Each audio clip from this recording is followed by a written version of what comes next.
think they would. Call to order Board of Education regular meeting for June 15th, 2022 at 6 p.m. for Pleasantdale School District 107. Mr. Bracco? Yep. Mrs. Lenzen? Here. Ms. Marchione? Here. Dr. Negron? Mrs. Walters? Here. Mr. Zona? Here. Mrs. Cabana? Here. Okay, so our first order of business is to recite the pledge, and do we have any? We don't.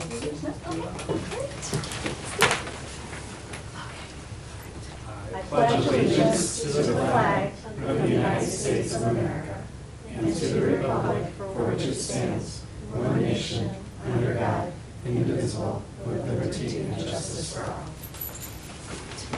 And I think we do have flag boards, right? We do have whiteboards. So as we close out the year, what is obviously a most remarkable year, we have several snapshots from some of the fun end of the year activities that the district hosted.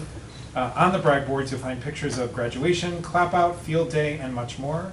It really was a wonderful end of the year, so please take some time to enjoy some of the photos that we have displayed and kind of relive some of those fun memories. So good times, good times. Very nice. Very nice. Thank you. Great. All right. So let's go ahead and move on to item 3, public hearing to sell working cash bonds. Item 3A, discussion of the sale of working cash bonds. The intent to sell working cash bonds in the amount not to exceed $2,700,000 was discussed at the May 18th, 2022 Board of Education meeting. This public hearing is an opportunity for the board to ask further questions about the bond sale. Additionally, the public will have the opportunity to ask any questions or comment on this topic. Okay, so let's go ahead and move to open the hearing. Can I have a motion to declare the public hearing to sell working cash bonds open at 6:02 p.m.? So moved. Can I have a second? Second. Okay, so moved by Ms. Lenz, Yeah, go ahead, sorry. second by Ms. Walters. All right, Mr. Bracco? Yes. Mrs. Lenzen? Yes. Mrs. Marchione? Yes. Dr. Negron? Mrs. Walters? Yes. Mr. Zona? Yes. Mrs. Cabana? Yes. It's open. Motion is passed. So item 3A, let's go ahead and proceed with the discussion of the sale of working cash bonds. And I just want to open up for questioning. Do any of the board members have questions? No? Okay. Is there anybody in the public who would like to comment on the sale of the working cash bonds? This is an 8-year plan, 7-year plan? 8 year. 8-year. Hi, I've got a few questions. Sure. Where's the list of projects to be completed? So we can't answer, and we can't engage in any back and forth dialogue. But whatever, if you would like to have your question answered, you can submit it on the green form, and admin or the board will respond to you within 48 hours. But if you have any points that you'd like to bring up, or just anything that you would like to declare or say, you can do that as well. I'll write it down.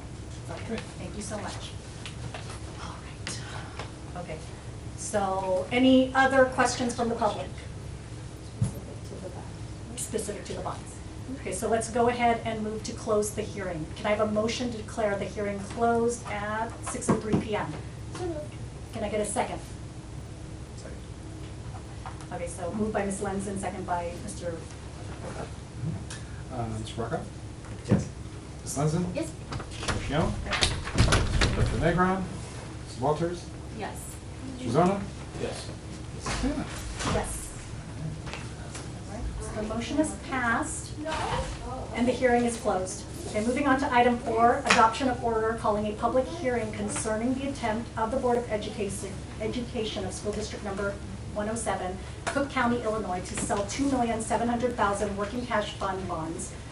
Can I get a motion of recommendation that the BOE adopt the order calling a public hearing concerning the intent of the Board of Education of School District Number 107, Cook County, Illinois, to sell $2,700,000 working cash fund bonds as presented in the public hearing, and authorize the president and the secretary of the board to sign the appropriate documents?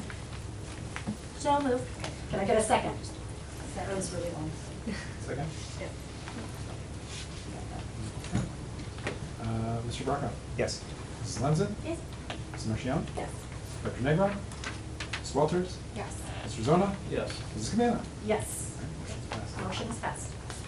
Okay, so we're going to go ahead and move on to item 5, open forum. Please know that all individuals addressing the board will be afforded 3 minutes.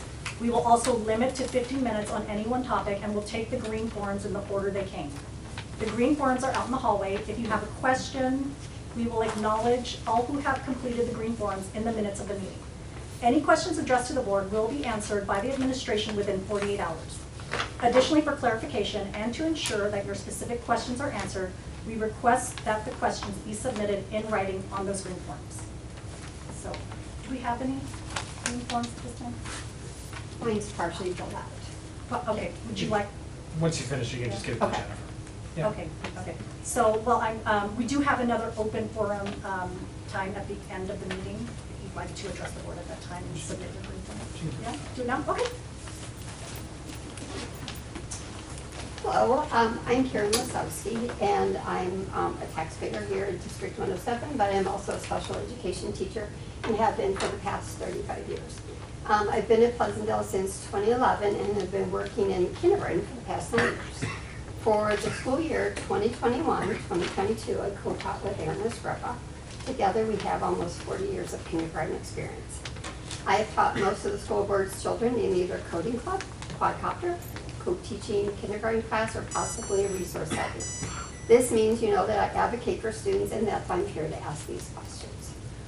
Prior to spring break, I verbally told my administrators I would be retiring in June of 2023. In April of 2022, I was given an involuntary transfer to the middle school. So my 2 questions are, is moving your most veteran elementary special education teacher the best decision for our struggling 5th, 6th, 7th, and 8th grade students? I have 0 years of experience teaching middle school. In fact, last time I was at middle school was when I was student teaching 35 years ago. I'm concerned that this jump from kindergarten to middle is going to take a lot of time for me to adjust. My second question is removing a co-teaching partnership of nearly 40 years and replacing it with a brand new general education teacher that has 0 years experience in kindergarten, paired with a brand new, just out of college, special education teacher with 0 experience, best for our young learners. The new co-teaching partnership will be walking into kindergarten every day, teaching lessons for the first time in the areas of phonemic awareness, math, writer's workshop, as well as piloting a new program. The decision to move the most veteran elementary resource teacher to the middle means that kindergarten, 5th, 6th, 7th, and 8th grade have now a resource teacher with 0 experience. While I'm certain these teachers have the credentials to teach, I'm concerned about the transition time to a new job or just being new to the district. It takes time to learn a new job. I'm an excellent teacher, and it's going to take me a trimester or 2 to get my footing into a new program and new set of students. I am going from the youngest learners to the oldest learners. I have not been trained in the reading intervention needed for the middle school, and so the district is going to have to pay me to have this training, and is that fiscally responsible?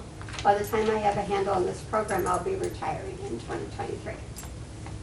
I'm worried about the students with special needs. Since 2019, the elementary school has lost 9 special education staff members, and with only 1 of them being retired. Turnover like this concerns me both as a taxpayer and as an employee. Think about these 2 questions. If you have a child going into kindergarten, would you want 2 teachers in 1 room with no experience? Or if you have a middle schooler that needs reading resource help, do you really want me to be your resource teacher with 0 experience? This involuntary transfer means I've lost all of my teaching support from the elementary school. This involuntary transfer means that my professional learning network that I open up every single morning is kindergarten. And all that has been lost, and I've worked really hard on that for the last decade. This involuntary transfer has really killed my love for teaching. I am heartbroken about the move because I believe these changes are going to impact our special education students in a negative manner. I came here to advocate for students by informing the board of these concerns. I hope the board will take some time to talk to Dr. Pelzet and ask him if the administration team is making the best decisions for students. Thank you for your time. I will write my questions on the green form and get back to you. Thank you so much. Okay. Was there anybody else who wanted to approach the board at this time? I just have a comment, but not a question. You can comment, that's fine, if you'd like to approach the. If you could just give the green form to Jennifer. Thank you. Good evening. My name is Melissa Crisoni, and I have 2 children at Pleasantdale Elementary School. They're here. They're drawing. I'm taking notes. I have exchanged a few emails recently with Dr. Falsett and the board about recess policies, and I want to start by thanking you for addressing the recess policies on tonight's, adding it to tonight's agenda.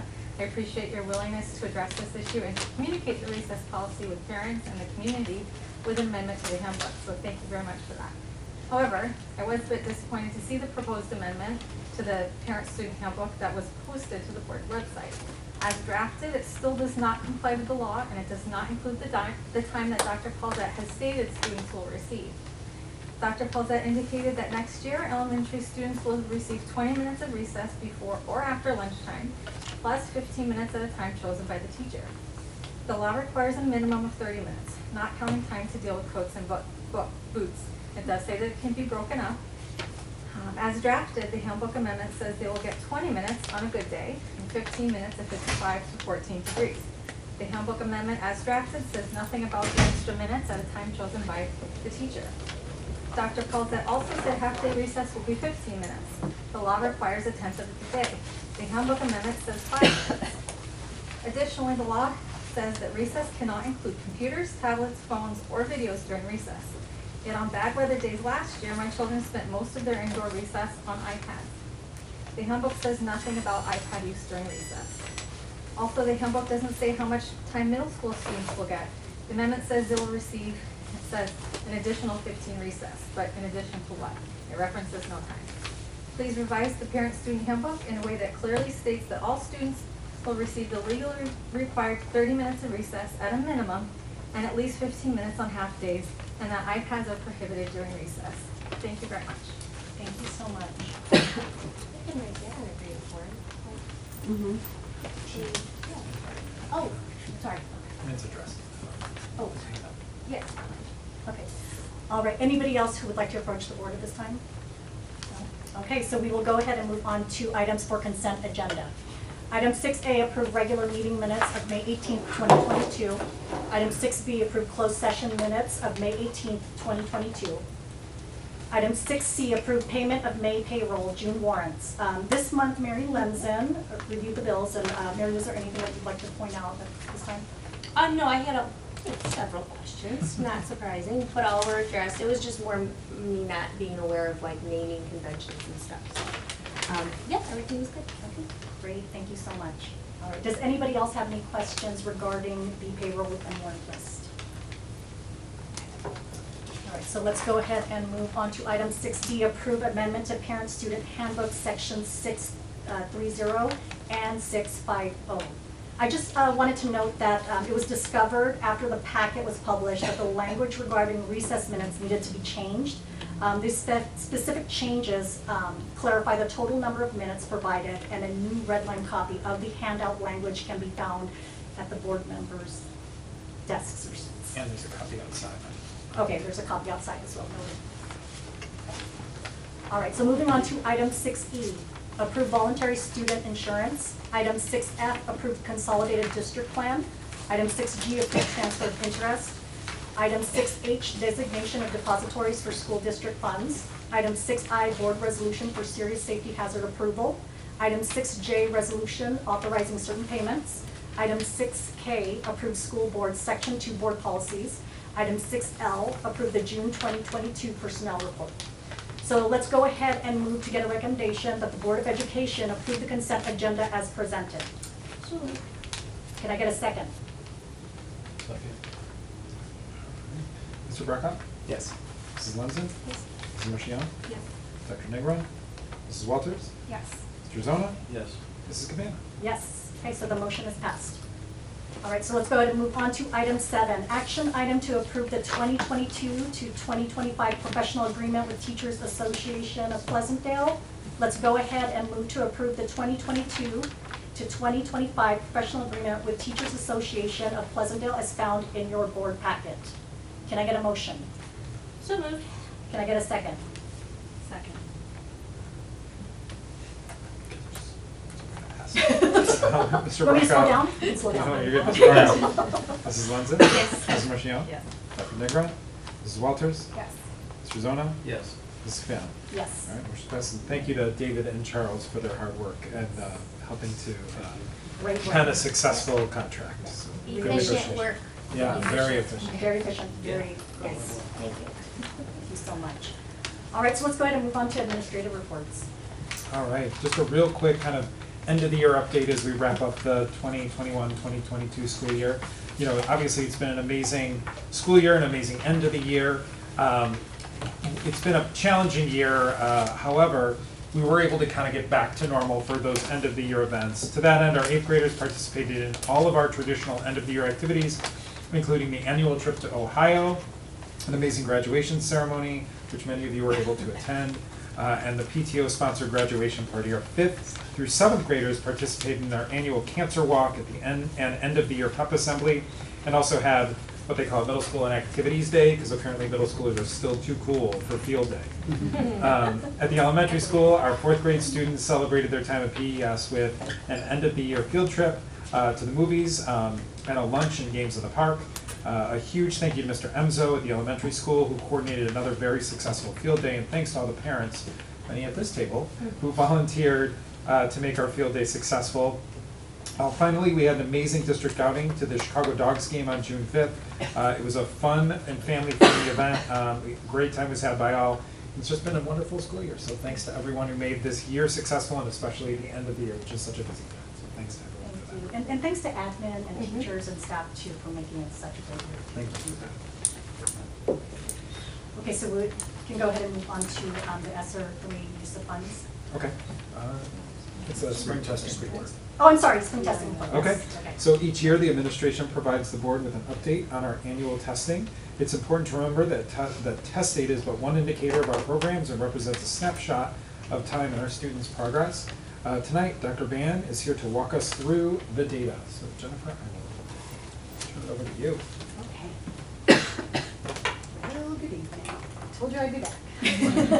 We're happy to see you, Jen. I'm happy Dr. to Ban. be here. I'm happy to be here. Okay, so we'll start with a really quick assessment overview, which we've done before, but just to kind of remind everyone. We have 3 different types of assessments that we give in Pleasantdale 107. Our state required assessments, our district assessments that we select that are common across the district, and then classroom level assessments. I want to remind you also of assessments by grade level. I'm sorry that says 2020, 2021, but it's the same this year. We're specifically tonight going to focus on math and IAR. IAR currently is given 3 times a year. Math is given 3 times a year in reading and math. IAR is state required, and we take it in the spring in reading and math. The Illinois Science Assessment is given at the 5th and 8th grade levels. That is also required by federal law. Our English language learners take the Access test that usually starts in January. It's 4 different assessments per grade level, reading, writing, speaking, listening. FastBridge is a benchmarking assessment that we use after math to make sure that students who are falling under the 40th percentile, we can track and progress monitor their growth in specific skill areas.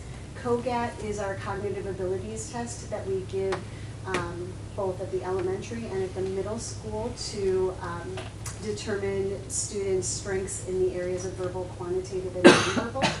I'm going to go into COGAT a little bit later when I talk about adjustments to our assessment calendar. A district writing assessment. Fountas and Pinnell is a reading comprehension and decoding and fluency assessment that is given in K through 2 and selected students in 3rd and 4th. Phonemic awareness is in kindergarten, and the kids assessment is also state mandated and per school code. And that happens in October by the 40th day of school. So we have to collect all of that lovely data. So those are all of our assessments. I'm going to talk a little bit about achievement versus growth and some of the particulars of the math assessment before we go into the data. So this is a conversation that we've been having all year now that we could catch our breaths and actually focus on instruction and assessment and not surviving a pandemic. So math gives you 2 different ways of looking at the data. Achievement, which is a snapshot in time of what the student knows when they take that assessment. growth is their gains in knowledge and skill over time. And so they're moving through a scale. Over the past few years, our assessment culture has shifted from a sole focus on achievement and to more of a blended approach that considers growth. Very important for high achievers, and I think we've talked about this before, but we are a very high achieving district when we look at our achievement percentiles in math and just overall how our students perform typically. Demonstrating a high level of achievement and advanced capabilities is really important, but really growth is what we also need to look at to make sure that our students are constantly learning and growing, and so that's something we're going to talk a little bit more about tonight. Students performing at the top levels on these assessments, they require further data analysis as well to really understand their growth, and so we'll talk about that as well. And I also wanted to give you a quick quiz question. This is the only one. Does anybody know what the perfect score is on math? There is no perfect score. That is the correct Oh my gosh! Good Thank job, you! man. Follow-up. What did she win? My respect and admiration, which is what I used to tell my 8th graders. It's actually 50%, but there really is no correct score. But 50% could be different things for different students. So 50% is actually the perfect score, because MAP aims to figure out what students know and what they're ready to learn. So the expectation is that they are going to get some test questions wrong, probably 50% of them, so that we can determine not only what students know at that point in time, but what they are ready to go on to, and we get reports to that effect. So I wanted to put that out there. And then when we dissect our MAP reports, that scale score, that RIT, that represents the achievement. So when you see like a 232 in math, that is their achievement score. It corresponds to a national percentile ranking, which is that second point. So it creates a comparison of achievement to everyone else in that age and grade level at that point in time. There are actually four MAP windows. There's fall, winter, spring, and summer. We don't deal with summer. But those achievement percentiles change as the MAP assessment changes. And that's something else I'm going to talk about in a little bit. A growth projection represents the average growth over a period of time. So when a student scores at a certain achievement percentile, they have a predicted growth score, and so they'll say like, oh, you're expected to grow 8 points. That would be average growth for where you are right now, or 6 points, or 10 points. It depends on the student, depends on the grade level, depends on the RIT score. The growth percentile is a comparison compared to all the others in the same group, so all of the first graders in the country, or all in the fall after 4 weeks of instruction. That's an example of a growth percentile. Proficiency represents that achievement compared to standards. So when we get those reports, we might see that students are, a certain student is above average in vocabulary, but below average in reading informational standards. That's what our proficiency represents. So again, MAP kind of tells us what students are ready to learn. We have been looking at MAP often as an achievement score. And so the trap we fall into when we look at MAP as an achievement score is that we don't take into account the growth. We don't take into account the fact that 50% is probably the score that they're supposed to get on the test. That's hard for our students to comprehend.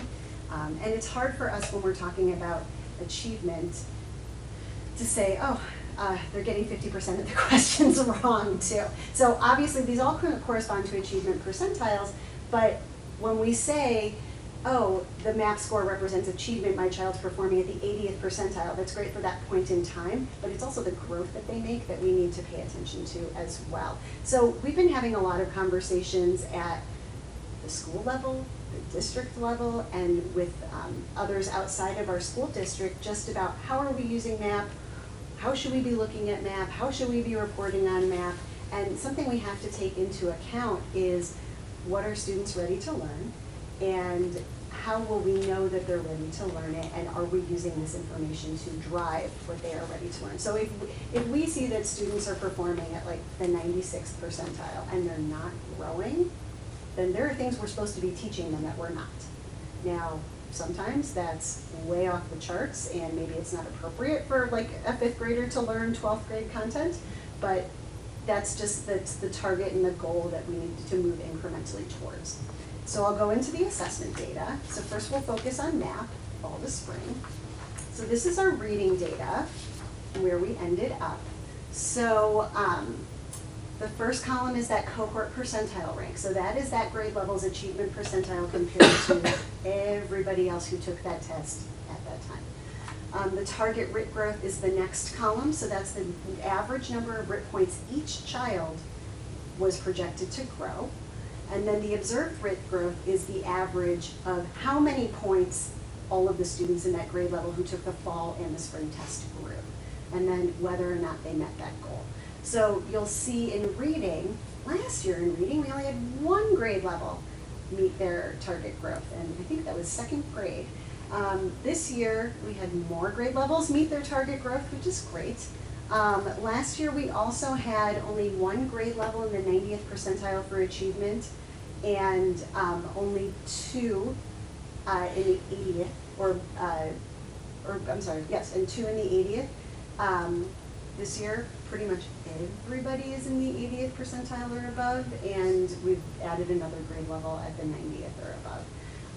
So some improvements, but when we look at this, so grade levels we'd want to talk to would be the ones that didn't meet their goal, but also we do want to talk about overgrowth. So again, this is the growth at the 50th percentile, so this is average growth. But we're a really high performing district, so we need to start thinking about above average growth. And how can we expose students to new concepts and move them forward, not overwhelming them, but providing a more rigorous curriculum to provide more growth.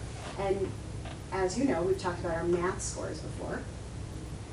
Our math curriculum was extremely rigorous. It was implemented 5 years ago and then 4 years ago at the middle school. And our math scores have started creeping up, and we've had more and more and more grade levels meeting and exceeding their target growth, because we have a rigorous curriculum and we are exposing them to concepts when they are ready to learn them instead of keeping everybody at the same level.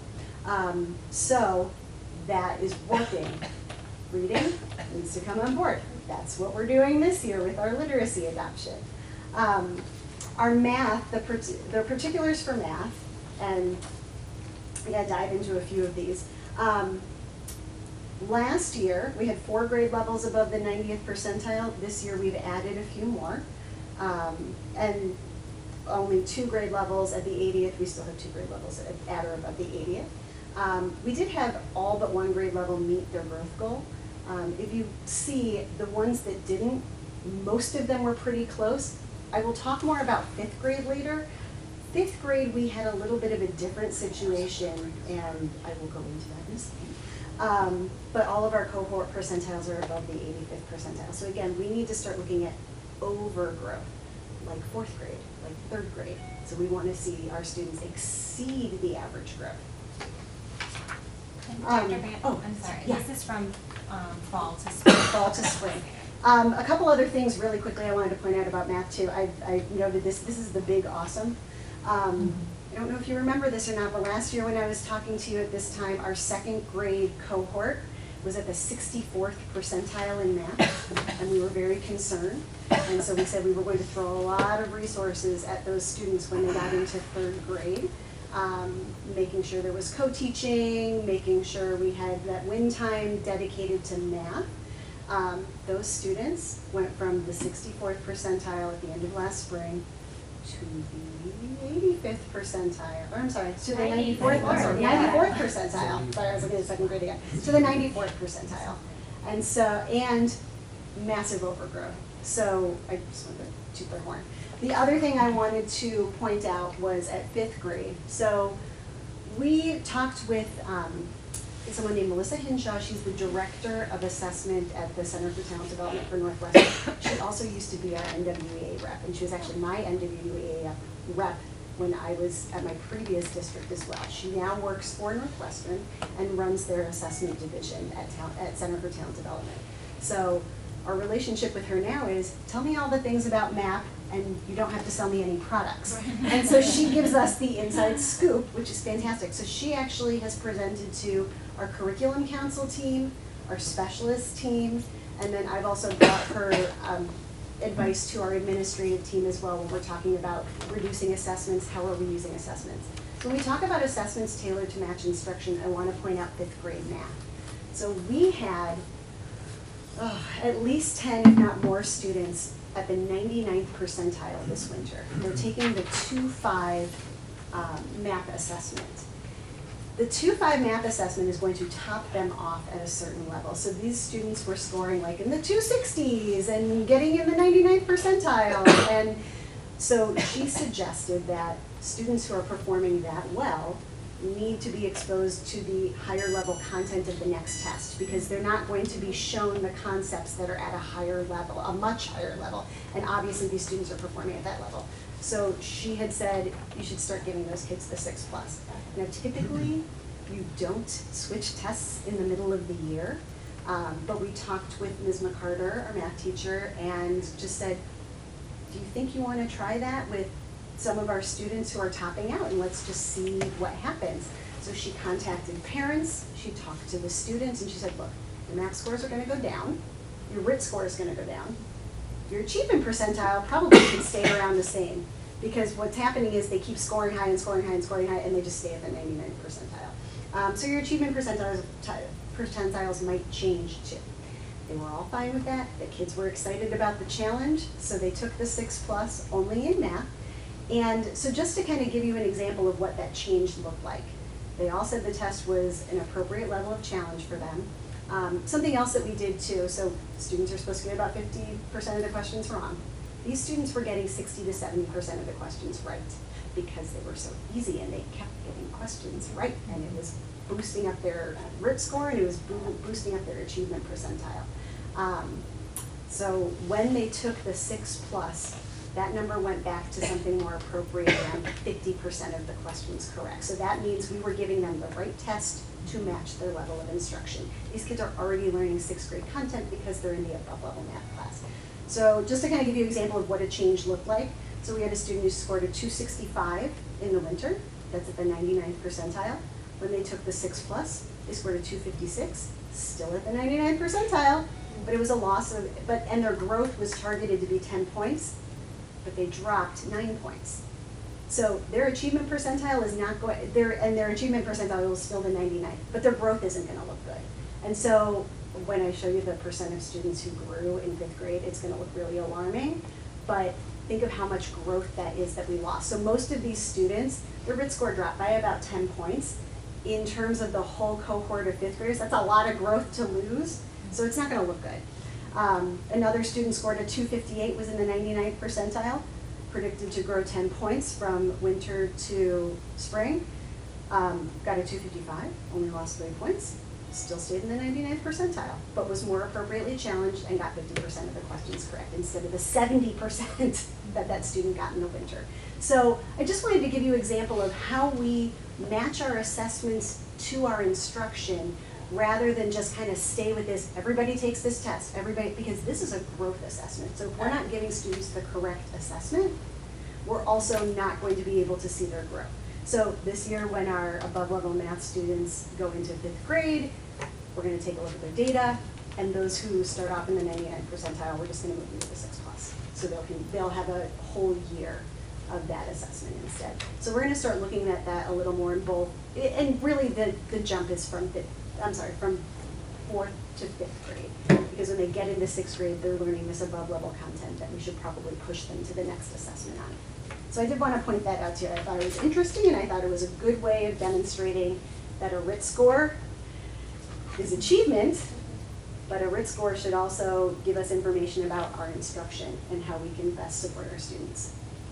I always show you fall to winter for 8th grade, because winter is the test that matters and spring is not.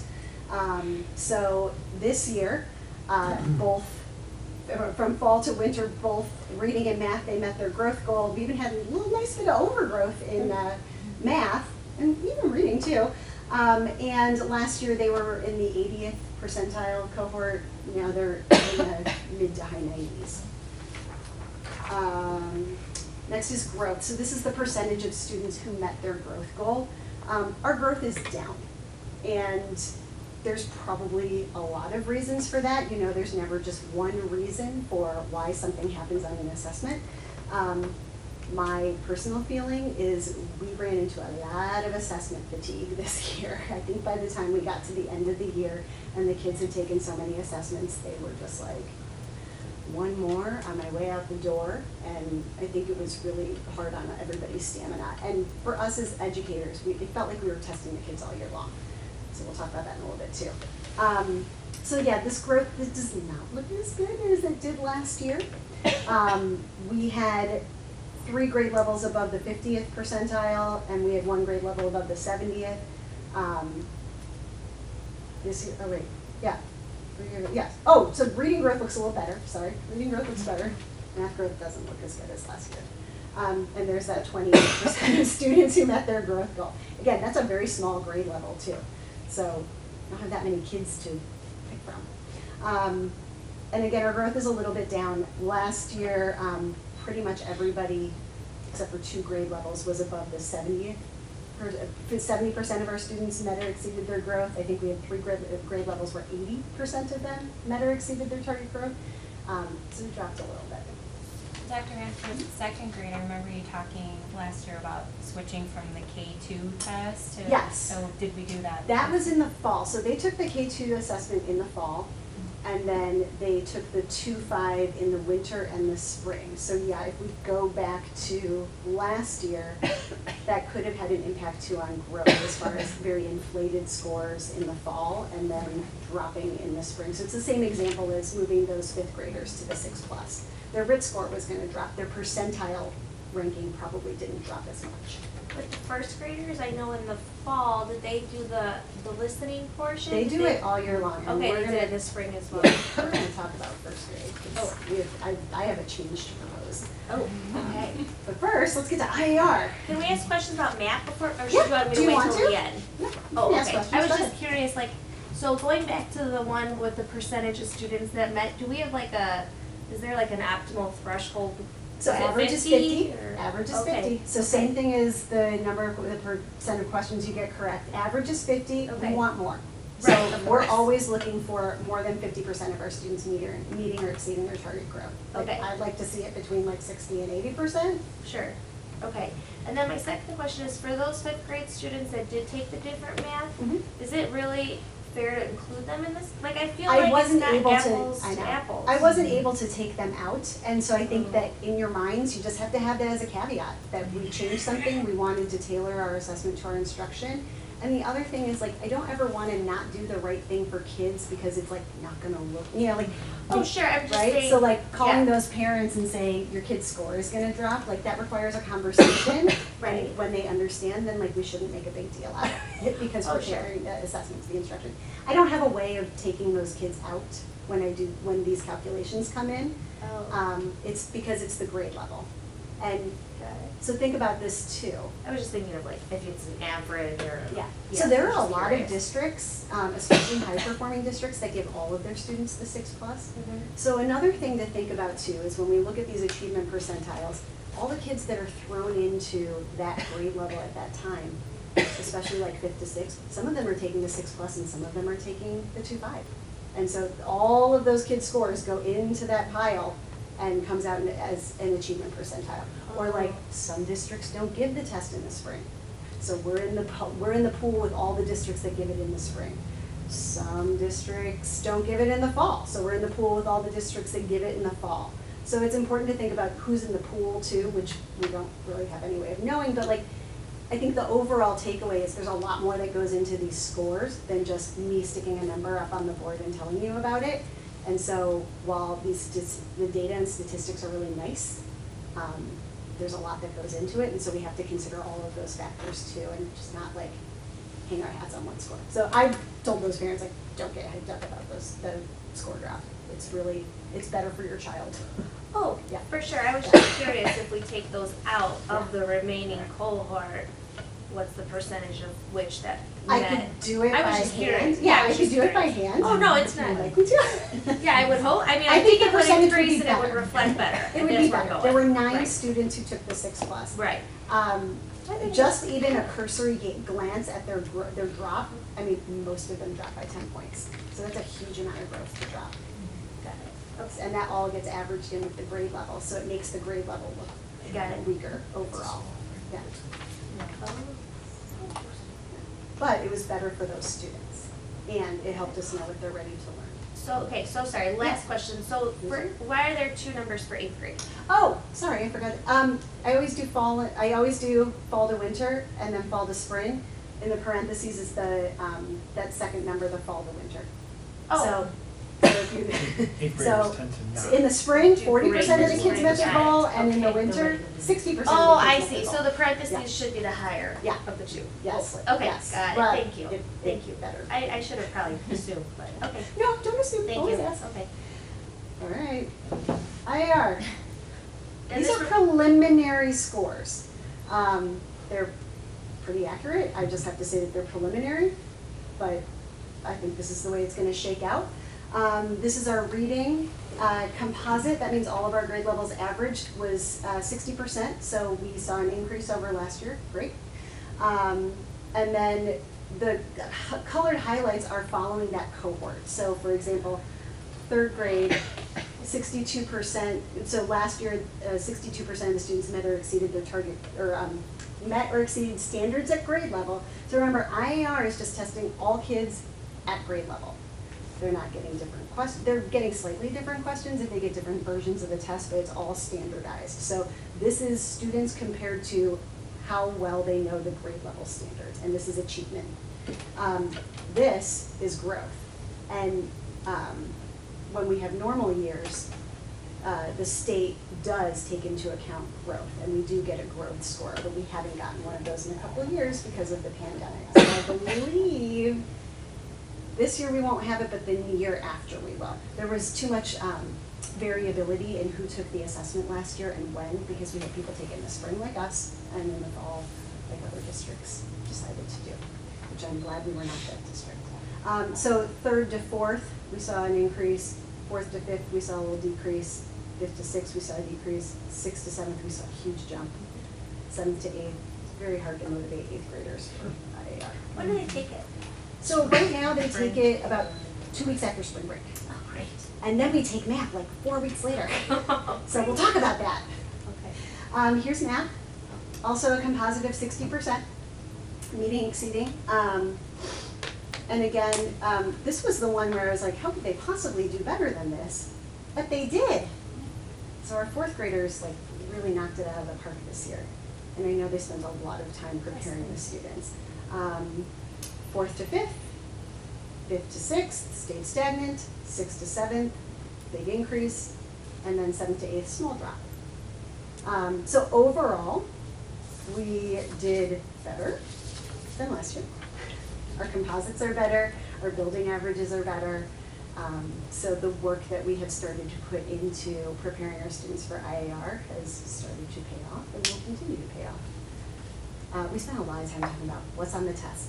How do we prepare the kids for the test? How do we give them the experiences of the test? Breaking down what they're going to see on the test. So, and again, these are our grade level standards. This is what we are required to teach in the state of Illinois. So this is something we should be working towards. And that is the replacement for Park? Yeah. And It's- is it computer-based? Yes. Are all our assessments computer-based? Yeah. Kogan? Yes. Yeah. Yeah. And Interesting. yes. Yeah, but a Scantron, I like that. It's a Scantron. Sure with the mobiles. I like those. Right. I was just, I don't know, I was just curious, like, Yeah. electronic or So digital Park, versus when it paper was assessment. Park, it was longer. Okay. It's the same test. So Okay. it really is the same test. It just got rebranded as IAR because everyone was mad at Park. Right. And then they shortened it, but not like a ton, because Okay. it still takes us 5 days to do, 2 days for math and 3 days for ELA. Or no, I'm sorry, 3 days for math, 2 days for ELA, and the last several years, they've also tacked on the extra unit in ELA, so we've had to have the kids take 3. They always pilot questions. In math, they kind of fold them in, Oh. but in ELA, they give you a separate unit. Okay. And so the last, I think 2 years in a row, the elementary had to do it, and then this year and last year, middle had to. Last year, everyone had to do that additional unit. This year was just middle. We should be done for a while because they're only supposed to make you do that 2 years in a row. And they rotate through all the school districts. So you guys look at the list and go. And during the 5 days, how many hours per day? So, you will have to forgive my data-addled brain, but typically the math assessments are about 60 to, what is it, 75 minutes? 75. Yeah, 60 to 75 minutes, and the ELA is typically 75 to 90 minutes. And the funny thing is, the ELA tests are usually 90 minutes long, there's only like 11 questions. But they have to read like 2 to 3 passages, they have to compare those passages, they answer questions from the passages, and then they have to write a response. So all of the ELA assessments are, you're required to write some kind of constructed response. Yeah, it's a lot. So type the response? Yes, and they all type on the iPad, in the keyboard, yeah. Well, we work on it with them. Oh, right. We work on it. So again, like, yeah, that's just how it goes. So we've been talking a long time about how we can make some changes to our assessment schedule, and it wasn't just this year that prompted this conversation, although it felt like we were assessing the kids like constantly this year. And I don't know why it felt like that more this year than in previous years, but we kind of think it's starting to get out of hand. It's like we have more assessments than we have like time to like look at the data. By the time we're done with fall math, we're already like starting to look at winter math. It's a lot. So we wanted to look at eliminating one of our math assessments. Most of the districts in our area only give 2, some just give it in the spring, some just give fall and spring, some give winter and spring. So we wanted to look at, could we do away with one of those assessments and still be able to support our students at a very high level? And then what else could we eliminate? So Melissa Hinshaw, who I referred to earlier, she came out and started talking to us about our different groups, our curriculum council, our specialist group, and our administrative group. Like what would make the most logical sense to eliminate, what would that impact, how would we still measure growth, how could we still look at achievement.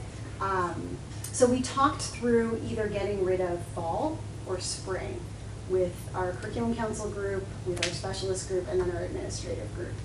Winter we can't get rid of because one, it is used for our 8th graders for placement. Also, we weren't really comfortable with the idea of going from fall to spring without a midpoint assessment. We really felt like in order to see what the students have learned, like keeping that winter assessment was pretty important. And we also were a little concerned that if we got rid of the winter assessment, students who wound up in intervention in the fall, how would we get them out? So, or they'd wind up staying the whole year if we didn't have like, we use our FastBridge data too, but like really you graduate when you start getting above the 40th percentile on that. So we knew we were keeping winter. So then we looked at, do we eliminate fall or do we eliminate spring? Ultimately, we came to the decision that we want to try to eliminate fall, except for our new students and possibly students in Tier 3. Typically, we give the fall math within the first 4 weeks of school. They have not had any instruction. We looked at the data to see if there were these huge summer slide drops between the spring and the fall. It wasn't super significant. And so we felt like we could place students where they needed to be using that spring data. And then if we needed to retest anybody in the fall, we could certainly do that. We also talked about first grade. So the first grade test, as you alluded to earlier, is pretty much a listening test. And what's happening more so with reading than with math is that the students are really good at listening and answering questions. They're getting very high reading scores. And then it's looking like our students in first grade are these amazing readers. But it doesn't test any of their foundational skills like to the T. And so they might be reading at a level D in F&P, but scoring in like the 98th percentile on the map. And so that's a mismatch. And so we would like to replace that with foundational skills assessments so that we know exactly where our students are. In math, we have plenty of data through our Bridges program. So we have a data warehouse where we track all of our students' assessments in Bridges. It's a company called Forefront, and they have a deal with Bridges, and so we have access to all the assessments. We can even give like kindergartners and first graders the assessments on iPads and take notes, and it's fantastic. So we feel like we have enough math data to track our students' achievement in first grade, and we feel like the reading assessment is just giving parents like an accurate picture of how kids are learning. So we are proposing getting rid of the map assessment in first grade, but testing them in the spring so that we have data to work off of when they go into, and so it won't be the first time they ever see a math assessment until winter of second grade when they take the 2-5. We also like the idea of eliminating the fall assessment because we focus on instruction, which is what we should be focusing on instead of assessing. It starts just becoming a hamster wheel of assessing. This way we have a full trimester's worth of instruction before we get to the winter map, and so we feel like our winter will be a little bit more accurate, and then, because usually we see drops in the winter, except for 8th grade, and then in the spring, we want to see that growth. So 2nd through 7th, we would test in the winter and the spring. We would move the winter map assessment to be at the very beginning of the window, so that would be like first week of December. And then we would have our spring assessment very early May. We'd wind up moving IAR to right before spring break. If the concern is, oh, then we'll miss like 3 weeks of instruction, we won't. We will miss the week of spring break. Because when we give IAR after spring break, we have 1 week of instruction, then they take the test. So really, we're not missing like mega instruction before we take the test again. Would it be like the week right before spring break? Is that what, because I feel like a lot of people tend to leave early for Yeah. vacation, so. So we're gonna have to get the word out if we do that, that like, I don't maybe think don't people leave will early, change it. leave late, or maybe don't leave I early. don't think people are gonna late. change their vacation As long as plans. we get that based- 95%. Yeah, Okay. yeah. Yeah, and if it looks like it's going to be a problem, then we move it a little earlier, then we move it to the 3rd week in March if we need to. I have not made the draft assessment calendar yet, we just decided on all of this a few days ago. So when I have the draft assessment calendar, it goes through all of these different populations to take a look at, and I can also send it to you in Friday update too. And then 8th grade, we talked with 8th grade, they think it would be best to test in the fall and the winter. So that winter score matters, and they weren't super comfortable with students only taking one. So they'll do their warm-up, their MAC warm-up in the fall, and then take it again in the winter. So this would also change my data reporting as well, so that's something to remember too. And it is also going to affect our teacher evaluation with the para system. So we'll need to have a para meeting pretty quickly at the beginning of the year to redo whatever our all-in growth is for teachers. COGAT, so we have been giving the COGAT full battery at 3rd and at 6th. So that's all 3 batteries, verbal, quantitative, and nonverbal. We did a lot of data analysis over multiple years of data from 3rd to 4th grade, and our 3rd grade, and I think I talked about this before, our 3rd grade scores were typically very low on COGAT, and then when they took it again in 4th grade, things went up, especially verbal. And and I actually did talk to Ms. Hinshaw about that as well, because she's very well versed in achievement tests and ability and aptitude tests. Our curriculum likely isn't exposing students to enough critical thinking and vocabulary analysis to perform well on that verbal assessment. So we prepare them, we give them examples, we practice with them, but it's not enough. They're not getting it constantly. So that's where our new reading curriculum is also going to give us a boost. Now math, we're doing great. And so we don't seem to need to retest students in quantitative. Again, this is like the last time they take that COGAT test before they go to the middle school, and so we just didn't feel comfortable early on only having the 3rd grade scores for placement in 5th grade. So that's why we would do the verbal and the quantitative retest. We're gonna get rid of the quantitative. We don't need it. The students perform great on the quantitative. We can always retest students in 4th grade if there's a request or if we need to. But we're gonna keep the verbal because we need our curriculum to catch up to where we want kids to be. So we'll keep the verbal recheck for a couple more years. Bless you. So we'll keep the verbal recheck for a couple more years. And then IAR, we're hoping to move to like before spring break. So those are the proposed assessment changes. I'm gonna draft an assessment calendar and do it around these parameters. Any questions? Oh, question. So just out of curiosity, to the best of your knowledge, I Yes. suppose, how many teachers are using this data for differentiation purposes? I mean, they all should. Right. Yeah. So do you think that's gonna be negatively impacted if we don't do it in the fall? Cause No. like, it's a good data set to use for groupings and differentiation and Yeah. pulling resources. So, one, they can still use their spring data, so I've already talked to our Oh, data that's a good manager point. about pulling so I've already given the heads up. When teachers walk in, I want them to have their spring data for their new class, Okay. but they're spring data. So they'll have, and we'll do not only the RIT score, not only the achievement percentile, but all the categories. Oh, yeah, I as know well. that. So, yeah, so they'll be able to kind of differentiate based on that. Okay. Math, we can respond to our local assessments. Okay. Reading, it's coming. Yeah. But we have other reading assessments too. We have Fountas and Pinnell, we use FastBridge, we can do running records. So there's a lot of things, and we use our phonics assessments. There's a lot we can do with reading to make sure that kids are appropriately grouped. And really, we should be relying on our local data a little bit more for groupings than we should Sure, math, one right? point. I was thinking more of like the middle school, in Yeah. terms of using that data Yeah. for groupings and differentiation, because They they should don't also have be- as much Yeah. they don't have as much as they do Right. at the middle. At the elementary, they have a ton of, different data points, Yep. but at the middle, not so much. So I was just Yeah. curious how that would impact that. So heavier emphasis on the spring scores. Okay, And then they should also be using their local data as well. Their math is, I mean, we have one math teacher at every grade level, they can pre and post assess. And then in ELA, it's 1 to 2 teachers, typically things are pretty common. They should be looking at their local assessment data too and making decisions based on that, because that's more at the micro level, right? Like if you pre-assess, find out students don't know something, and then work with them, that's probably gonna move the needle more than that math score. got it. Okay. And math gives us overall, right? It gives us reading literature, vocabulary, reading informational. It drills down to specific standards.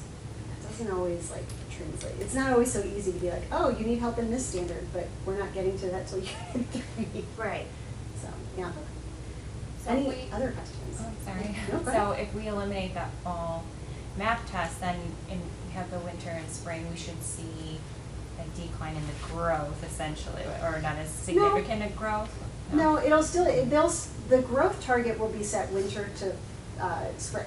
So it'll be like less growth, obviously, because we won't have like the fall score. But we can also look at growth from spring to spring, which Okay. will be wider. Sure. And we'll start looking at spring to spring more as like our growth measure, which I'll probably start reporting to all of you on spring to spring more often. I'll probably do winter to spring, and I'll probably also do spring to spring so that we can see a full year's growth. So right now, going winter to spring, it kind of stinks because the kids come in, they take the test, and then they have to spend the whole year working up to, instead of you learn, take the assessment, learn, take it again. And then I think it's a lot less pressure on the students and the teachers, and we'll just study it too. We'll see what the trends are. If we find that the trends are horrible and like we need to go back to fall, What we we did, will. yeah. We could try it for a year and reevaluate at the end of next year, or whatever. I would say we need to try it for 3 years. We Oh. need to collect enough data to be able to make decisions. So like we did with COGAT, I had like 5 years of data to look at from every single grade level when we decided that those 3rd grade scores were not cutting it and the 4th grade scores looked better with each cohort. So I wouldn't be able to tell you next spring, if like this was a good move or a bad move. But I'd be able to tell you in 3 springs if it was a good move or a bad move. Okay. All the while, it's a growth assessment, the kids will be fine. The kids will be fine, they'll probably be better off for not having to take Sure. so many.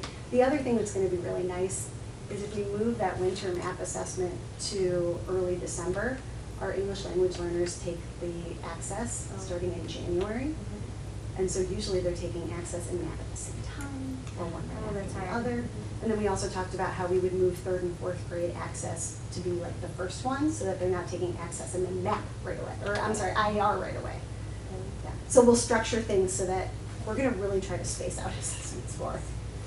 Yeah, 'cause I like it's- that move, because Yeah. coming back from winter break and then taking the math test, I think that's kind of hard for the students right after. Yeah. break. For sure. We played around with it both ways, before winter break, after winter break, neither is great. But I Right. think if they haven't taken it and then like, you come back from Thanksgiving, we're gonna see what you know. Yeah. Yeah. Okay. Okay. So we'll see, and we'll have some years to collect data and see if it's a good move. Any other questions? Oh, cool. And we should just be really proud of our teachers too. This was an extremely challenging year for everybody. And the fact that we are still seeing achievement percentiles in the 80s and 90s, and our IAR scores are going up, that is something to be really commended. So just want to shout out our teachers. I'm very proud of them. Great, thank you so much. You are coming back up, right? Most of it's doing it. Oh, most of it's Oh. doing it, okay, Oh, okay, okay. great. All right, so, just to break it. Okay. School districts across the country receive federal funds in response to the pandemic. A requirement to use these funds is for our district to present our plan on how we will spend our elementary and secondary school emergency relief funds, or ESSER. Tonight, Mohsen Dada will present a brief overview of how these funds will be used by our district. Mohsen, go ahead. With emphasis on brief. Thank you. At least for the ESSER fund, not the budget. Our school district is one of the top 10,000 school districts plus in the nation. And our share for ESSER 3 fund is approximately 358,000. ESSER 1, 2 were already claimed by the school district. They were used for things such as emergency service, keeping everything clean, implementation of technology. And the latest one, this federal government designated X%, which is 20% for learning loss, and then gave discretion to the school district in terms within the parameters approved by the legislation. So the allowable funds for our school district would be purchased and supplies to providing safe working and learning environment. I won't go bullet by bullet, but the biggest resource for us from the ESSER fund is, if you look at the last bullet. Jennifer talked about the learning loss in the instructional program. And in the instructional program, we talked about hiring a teacher in the middle school for reading intervention. And that's listed over here. The Zoom subscription, these are things which we would have paid for local funds. So that has been supplementary resources. Just for your information, this is the only federal grant which is supplementary as opposed to supplanting. All federal funds are requiring school district to spend more money. So this is offsetting some of our cost. And the last one, which is capital improvement, and I'll be able to answer some of those questions on DSAP capital improvement. And we have designated, based on discussion at the facility committee, which was an open public meeting, March 9th. And then we also had a discussion at the board meeting in April to talk about our facility plan before we went for the DSAP. And that will be covered in the budget presentation. So this is a quick overview of how we're going to be using ESSER fund. And I'll also reconcile this 250,000 with the budget number, because our budget for the next 5 years for capital improvement is approximately 7.2 million adjusted for inflation. That is not generated by people like me or the superintendent or our facility person. This requires architect, mechanical engineers, and experts who look at life cycle replacement for facility like our 2 buildings. So I'll cover that in the presentation. It's right there. I wanted to make sure that I set up Griffin so he does not need to worry about doing the budget presentation again, with the exception of the legal formality in September. So one of the things is the law requires that we put the budget at least 50 days before. So 30 days before would be at the April board meeting, we get an authorization. But because there's 3 days involved and there could be some time frame, I want to make sure that we place an ad in the newspaper even before the board meeting, because from my perspective, all changes from this budget are going to be tweaking changes which really don't require any significant another public hearing per se. But there will be a public hearing, but there won't be any much explanation. These are descriptors which you have seen that before. I'll skip that in the interest of time because my objective is to keep it brief. Thank you again. CPI, all educators, board members should really be aware of, and including our staff unions, everybody, that our revenue growth in our school district is really linked to consumer price index. The taxpayers cannot, collectively, individually, they could have an appreciation higher than, in the property tax bill higher than CPI, but collectively, the school district's revenue resource from existing taxpayers is limited to the rate of CPI. And since 100% of our revenue is not CPI, if it's 80%, And if you get a 1% growth, you'll be really getting a 0.8 growth. And if you look at this chart for the very first time, you have a CPI which is higher than 5%. The reason it's listed at 5% is the CPI is close to about 8.4 on a rolling average basis. But what really happens is the legislation restricts the maximum to 5%. So when we are negotiating and we're talking about our budgets, we have to be very, very careful in terms of not spending resources we don't have. So if you were to take, good news is, like Dr. Pelzet mentioned, that we had a wonderful year. I'll add 2 more items to that wonderful year. I think we had a challenging but a productive negotiation. And we have approved our facility plan, and finally, we are going to end this year with a balance or a surplus budget. And we are proposing a balance and a surplus budget next year. And I'll provide explanation for all of that stuff also.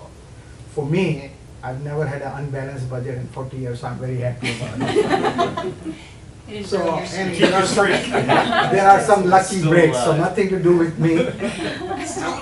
And that has nothing to do with me, so Griffin does not need to worry, it's all lucky breaks, and I'll mention No that. pressure. And so first of all, let's compare big ticket, big picture in terms of what the revenue growth was and why. Really, if you were to look at our school district, and I'll mention about the CPPRT, the tax extension is the 5% we talked about, okay? That's the only dynamic revenue source for our school district. And if that's 80% of our revenue base, you need to adjust the 5% downwards, because you're not getting 5% revenue growth. But what we really got was a growth in CPPRT, so I went back like 5-6 years, and I gave a picture. I'll be giving a picture to the board, so this way you understand this is not going to continue for too long. So we don't want to live off that money for too long, and we want to identify things we can do on a one-time basis. So really, the 2 growth revenues are tax extension and CPPRT, which is not long-term sustainable revenue growth line item. And a one-time bond issue over here, we'll talk about that one in a few minutes in a different chart over here. And we'll explain why also. This is just the visual of what you saw earlier. This is what I want the board to be aware of, so I went back to 2019. And I can go back 20 years, but I didn't want to incur more time and material for the Board of Education. But I wanted to give you a history. We are in a very overheated economy. This corporate personal replacement property tax is beneficial to selective school districts. It doesn't benefit all school districts in Illinois. In 1978, when the state of Illinois changed corporate personal property tax to a corporate profit, like it's known as a CPPRT, corporate personal replacement tax, approximately 51% of all the taxes paid by subchapter S corporations, trusts, go into that pool. And approximately 51% gets assigned to Cook County, which really was the size of the pie in 1978. And the remaining 49 and some fraction goes downstate. Within Cook County, school districts which were heavily commercialized get most of that money. So if you are Franklin Park or Melrose Park or highly industrialized area right now, if you don't have any kids, but in 1978 you had lots of factories, they're getting lots of money. Fortunately, we are also getting money higher than our enrollment is, so we want to keep it that way. So corporate personal replacement fluctuates quite a bit. This is what was budgeted, and we don't know the result. By the way, they don't tell us ahead of time. We get the money over a period of like 6 or 7 payments, so it's always a guesswork. We try to look at, if we got 503, let's budget 579. We budgeted 579, we got 544. We budgeted we had 544, we budgeted 540, okay? We got 758. I'm a conservative guy. I don't want to look at the percent growth and make provisions for this number, but So I try to stay within this number, and this is what I budgeted, not knowing that we'll be getting $1.5 million. Now, this really not only helped balance our budget, this was the largest component. Things which we budgeted but we didn't spend because either we didn't have enough money to do those capital projects such as the HVAC and the roof at elementary school. So that money was not spent. Because of the delivery and supply chain issues, the truck we offered with the snow plow and plan to buy $52,000. That's in this year's budget now. We didn't spend the money. So things which we didn't spend, because either supply chain issue or there was not enough dollar amount to within the approved budget to fund for it, are helping us keep this budget balance. But we are not deferring those things. We are planning to re-up this in the current budget. So in this line item, this is the number, what we realized. If I was a very, very conservative guy, which I am, I would have budgeted $1 million. And I'll tell you why I've done this thing, because the money being spent for this budget is going to be used to pay for the capital outlay, and that you would have spent the money either way. We have cut down our need to draw down the fund balance, and we'll talk about that in a few minutes. So this is a comparative number from by the fund, what was assigned in FY22, which is the current year, and what's for next year. And if you look at very quickly, our salaries and benefit are around $10 million for all staff members, okay? And then we talk about facility, part of our custodial service, or most of our custodial expenses are outsourced. These are all people costs, so they will reflect the inflation. So that reflects the tentative agreement or the proposed agreement which the board just approved. So these numbers are taken into consideration, the increase in salaries, increase in insurance rates, which are going much higher than CPI, and all others. If you see a reduction in O&M, that could be a little deceiving, because what I recommend, and that's what I've done, is take all the major capital projects and put that in capital projects. So there was nothing in FY22. So all the roof work and all the HVAC, which is really most of our work, will be in the capital improvement account. And that will be also, that's how the state also encourages it. The bond proceeds all go in Fund 60. Working cash is actually a revenue side item. There is no expenditure in working cash. It's a reserve account, and we'll talk about that in a few minutes also. This strictly takes care of our insurance, and the reason you will see a relatively stable number is because we already know what our insurance rates are going to be for property liability. The bill is with me, so I don't need to increase this number. Life safety is relatively static because we're doing a lot of work in capital improvement and not in this area, because you could do roof replacement in life safety. But the source of fund is the same one, but there are much more restrictions. You have to get county approval, and you have to have county people come in and look at all that stuff. So it's easier in the future to just move the resources in capital projects, but it's not as simple as turning the switch, so we need to go through the process. So this is the picture on a comparative basis. If you see a growth, that's because some of those are bond and interest expenditures, which is because of the new money borrowing we're doing also. But the focus should be really on the operating funds, which we'll talk about. This pie chart, once again, salaries and benefit, although it shows a number which is slightly minimized because this is all funds, we are doing capital projects. If you do a lot of things beyond, like on a one-time basis, it can, like, you take your largest expenditure and make it smaller. Typical school districts in suburban, usually salaries and benefit are around 70%. And that's no different for a lot of service organizations such as law firms and so on. This is just the visual. I'll try to skip in the interest of time, and it gives you a comparative 3-year picture or 4-year. This is what I want to make sure that we account for this $2.7 million. So our architect identified, without inflation adjustment, okay, approximately $6 million worth of project for the next year.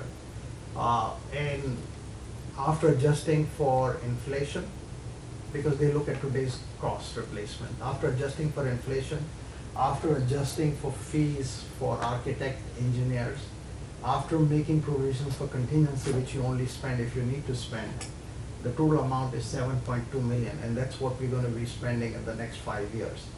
How are we gonna pay for it?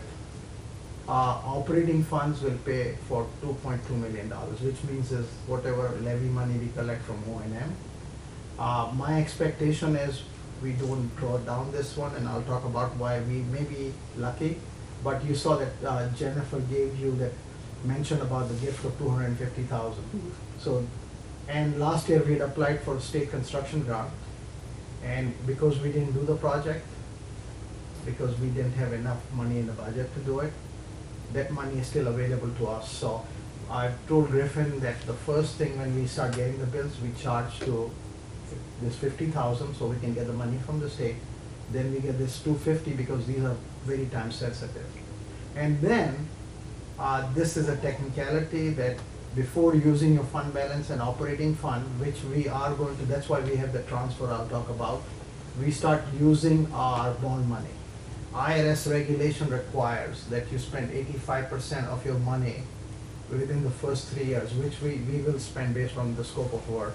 And if you spend 80% on, not 85, the 5% of the money can only be invested in a restrictive treasury slugs, which is a lower interest rate. And the reason they do it is they don't want non-tax paying entities like school districts or park districts to borrow money in the market at tax exempt basis and invest money on a tax exempt and make non-tax exempt and make more money.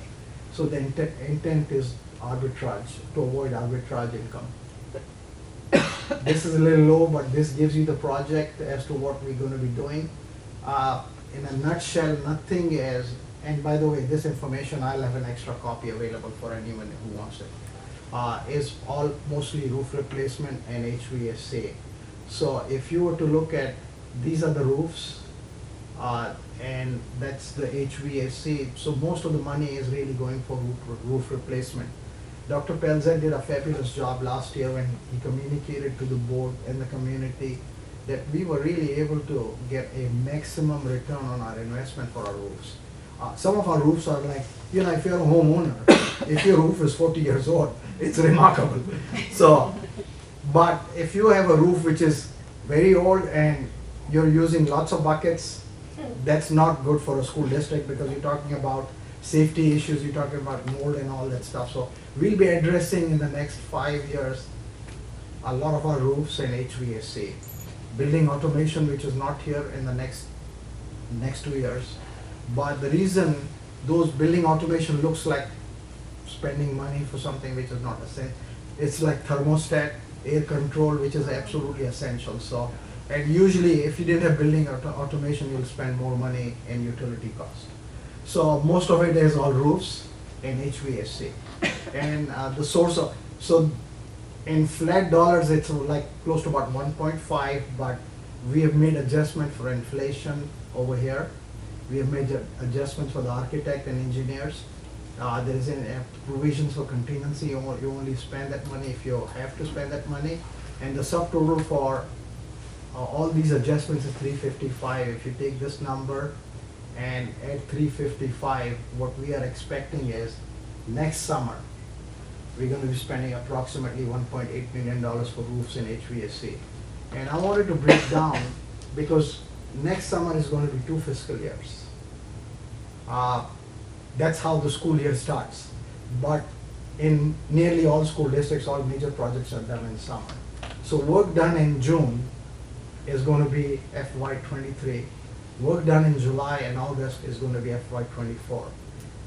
If it rains all in June, which has happened, you know, June has become rainy and they don't open the roof, then you save money in FY23 and then you spend money in July and August. So that's why I always make sure the board knows when we talk about it's summer of 23, but it's 2 fiscal years.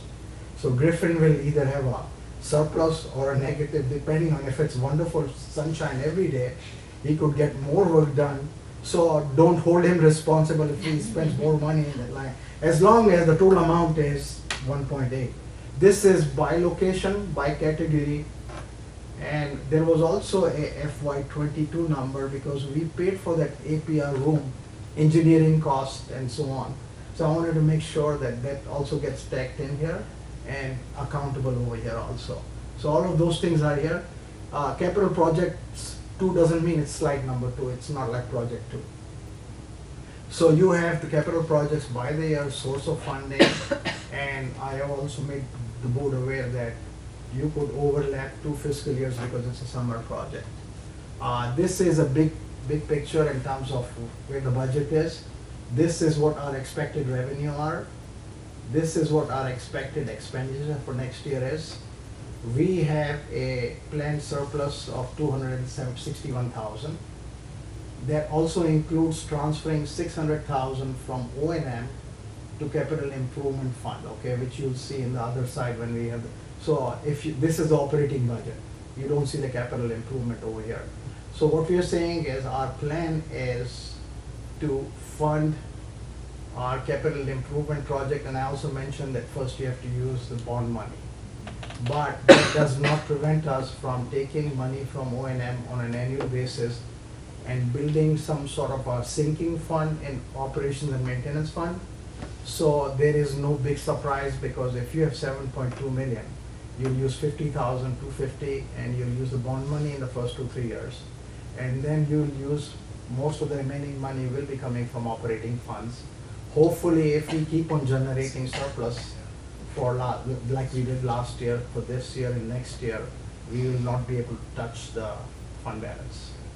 For me, the ideal situation, as Dr. Pell said, was I want to see the fund balance grow by the rate of inflation. So, but even if we are in relatively good shape, our tax rate is at 1.95, which is the lowest rate in Lyons Township area, and one of the lowest in the state, really, frankly speaking, because I see the rate. I'm not saying the taxpayers are not providing the support to the school district. What I'm saying is we are very fortunate to have a relatively solid tax base. And this is all funds. I wanted to, this fund, it's a little crowded, but we wanted you to see the picture also, because you saw till here where there was a surplus, but money comes out of O&M fund, so it becomes a transfer out. It's not an expense, and it gets transferred in over here. So what you will have is this money will eventually be growing. So when you see fund balance go up for the first 2-3 years, don't get very relaxed saying is, oh, our fund balance is really growing, because that's the plan, that you first use the bond proceeds, you use the 2 grants, and then you use the remaining operating funds. And the bond proceeds at $2.7 million are listed here. When we did the bond proceeds, we did notify what impact it could have for the homeowners, and I thought maybe we can just briefly tell that the DCEP bonds of $2.7 million, for a $200,000 homeowner, the impact was $32 per year.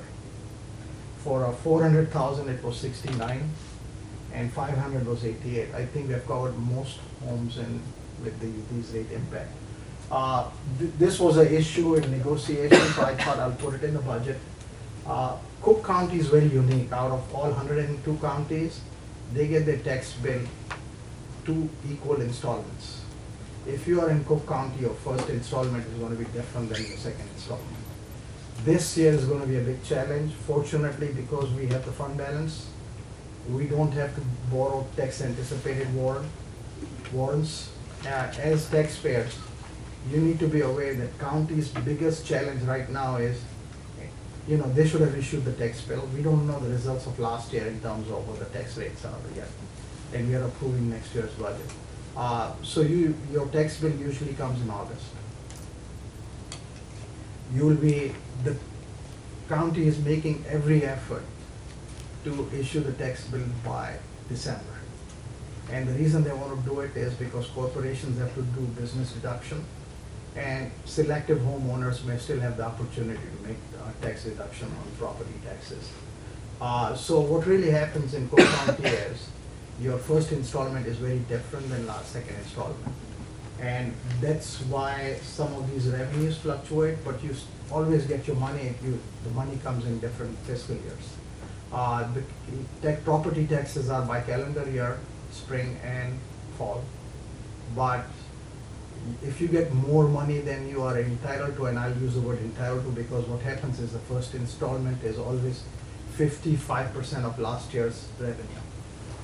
And if you had a bond issue in a given year which you have paid off and don't, you still get that 55% of last year. But the county never gives you more money than you're entitled to. It's taxpayers' money, obviously. So what happens is they drastically reduce your second installment. So if you were a taxpayer in a school district, which most of you would be here a few years ago, you will see your second installment was much lower a couple of years ago. And because of this, the budget, a balanced budget can become unbalanced if you have a year like this, because you got a very significant revenue growth in the first installment, and they made up for that growth by making a reduction. But it impacted 2 tax years, so you had a surplus year and you had a deficit year.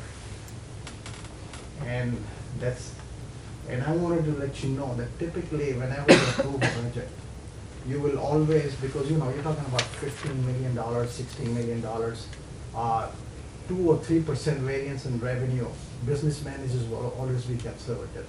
So a 2% variance on a 15 million is 300,000, or in our case it was like 16 million for next year. So, and then you will also have an expenditure. Not everybody spends everything in the budget. Fortunately, that's wonderful. Or you may have a project which is not sufficient fund to fund it, so you defer it. But as a business manager, I never force people to spend money by penalizing them, saying is if you don't spend it this year, you will not get it next year, and that's worked very well. So you'll always have a unplanned surplus. So this is 21, which is 2 years old. So the board approved a $1.4 million or $1.5 million deficit. The deficit was 532. And the reason this was a deficit is I just explained to you, because of the property tax cycle. This year the board approved initially Frank had given a budget of approximately 700,000 in deficit. We scrubbed some of the numbers, but we didn't have the complete picture, because that's how when we started, we said it can't be more than 532. Fortunately, because of revenue being strong in CPPRT, not spending everything, we are going to end up with a surplus here. I'll ask Griffin a few months from now, go out for lunch and find out what the real numbers are. So that's really the story for the budget. So I'm very happy with the results, but also cautious that we want to be very careful with our resources. This is actually was presented last year. We didn't have time and the resources to update this, but this gives you a picture of how our resources are spent. Although it's 2 years old, it doesn't change that drastically. Dr. Pelzet used to be at Wilmette, and that at the North Shore area, all the school districts identified that as, for a staffing purpose, at middle school to be the most efficient, and we had visited your building and interviewed you. So really, this is, and if you see this slide, it just gave you a picture of declining fund balance, and part of it was because we funded our library with a fund balance, if you recall. And this is just like how we are compared to surrounding school or our comparable school districts in terms of spending money. So we are spending money for our students. We try to be frugal. At the same time, we want to make sure we allocate our resources, and we also want to be sustainable. That's another slide which gives you comparative information with the same sample in terms of special ed allocation. I know I tried to rush it to get you out by 7:30, but I'm open to any questions.